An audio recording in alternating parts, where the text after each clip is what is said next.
ಆಚಿ ಮಸಾಲ. ಎಂತ ಅಡಿಗೆಯ ರುಚಿಯಾಗೋ ರಹಸ್ಯವು 20 ರೂಪಾಯಿ. ಮಗನ ಆತ್ಮಹತ್ಯೆ ತಡೆಯಲು ಯತ್ನಿಸಿದ ಪೋಷಕರು ಸಾವನ್ನಪ್ಪಿದ್ದಾರೆ. ಮಹಾರಾಷ್ಟ್ರದ ಕಾವಡ್ ಬೆಟ್ಟದಲ್ಲಿ ಈ ದುರ್ಘಟನೆ ಸಂಭವಿಸಿದೆ. ಬೆಟ್ಟದ ತುದಿಯಲ್ಲಿ ನಿಂತು ಆತ್ಮಹತ್ಯೆಗೆ ಯತ್ನಿಸಿದ ಮಗನನ್ನ ತಡೆಯೋದಕ್ಕೆ ತಂದೆ ಬಂದಾಗ ಆಕಸ್ಮಿಕವಾಗಿ ಕಂದಕಕ್ಕೆ ಮಗ ಬಿದ್ದಿದ್ದಾನೆ. ಬೆಟ್ಟದ ತುದಿಯಲ್ಲಿ ನಿಂತು ಆತ್ಮಹತ್ಯೆಗೆ ಪ್ರಯತ್ನ ಪಟ್ಟಿದ್ದಾನೆ.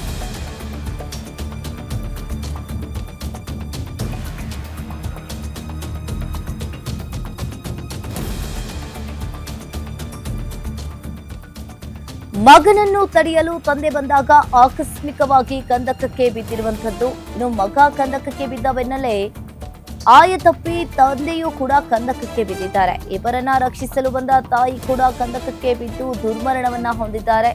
ಬೆಟ್ಟದ ತುದಿಯಲ್ಲಿ ನಿಂತು ಮಗನನ್ನ ತಡೆಯಲು ತಂದೆ ಬಂದಾಗ ಆಕಸ್ಮಿಕವಾಗಿ ಕಂದಕಕ್ಕೆ ಮಗ ಬಿದ್ದಿದ್ದಾನೆ. ಇನ್ನು ಮಗ ಕಂದಕಕ್ಕೆ ಬಿದ್ದ ಬೆನ್ನಲ್ಲೇ ಆಯತಪ್ಪಿ ತಂದೆಯೂ ಕೂಡ ಬಿದ್ದಿರುವಂತದ್ದು. ಇವರಿಬ್ರು ರಕ್ಷಿಸೋದಕ್ಕೆ ತಾಯಿ ಕೂಡ ಬಂದಿದ್ದಾರೆ. ತಾಯಿ ಕೂಡ ಕಂದಕದಲ್ಲಿ ಬಿದ್ದಿದ್ದಾರೆ.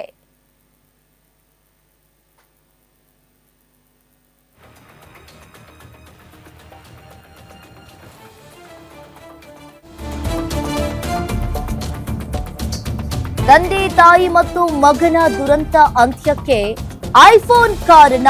ಇತ್ತೀಚೆಗಷ್ಟೇ ಐಫೋನ್ ಖರೀದಿ ಮಾಡಿದ 18 ವರ್ಷದ ವಯಸ್ಸಿನ ಕಮಾಲ್ ಐಫೋನ್ ಇಎಂಐ ಕಟ್ಟಲು ಸಾಧ್ಯವಾಗದೆ ಕುಟುಂಬ ಸಂಕಷ್ಟಕ್ಕೆ ಸಿಲುಕಿತ್ತು. ಇದೇ ವಿಚಾರಕ್ಕೆ ತಂದೆ ಮತ್ತು ಮಗನ ನಡುವೆ ಜಗಳ ಕೂಡ ನಡೆದಿತ್ತು. ಜಗಳ ತಾರಕಕ್ಕೆ ಏರಿದ ವೇಳೆ ಮನೆ ಬಿಟ್ಟು ಬಂದ ಬೆಟ್ಟ ಏರಿದ ಯುವಕ. ಮಹಾರಾಷ್ಟ್ರದ ಛತ್ರಪತಿ ಸಂಭಾಜಿನಗರದಲ್ಲಿ ಇರುವ ಕಾವಡ್ ಬೆಟ್ಟ. ಇನ್ನು ಮಗನನ್ನ ಹಿಂಬಾಲಿಸಿ ಬಂದ ತಂದೆ ಮತ್ತು ತಾಯಿ ಕೂಡ ಭಾರತ ಲೋಕಕ್ಕೆ. ತಂದೆ ತಾಯಿ ಹಾಗೂ ಮಗನ ದುರಂತ ಅಂತ್ಯಕ್ಕೆ ಐಫೋನ್ ಕಾರಣ ಅಂತ ಹೇಳಲಾಗ್ತಾ ಇದೆ. ಇತ್ತೀಚೆಗಷ್ಟೇ 18 ವರ್ಷದ ವಯಸ್ಸಿನ ಕುನಾಲ್ ಈತ ಐಫೋನ್ ಅನ್ನ ಖರೀದಿ ಮಾಡಿದ್ದ.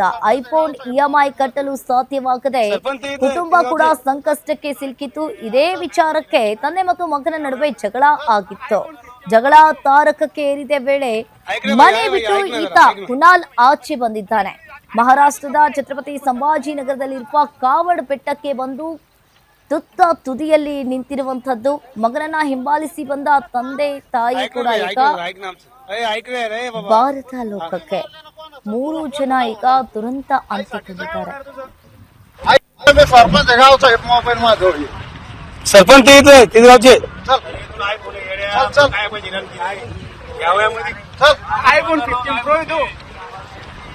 ऐक रे भैया, ऐक ना जरा, ऐक ना.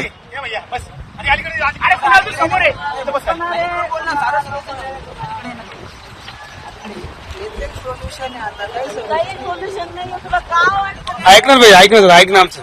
ऐक रे बाबा. तू उडी मारल्यानं कोणाचं मोठं नाव होणार. आईसाठी काय होणार तुझं.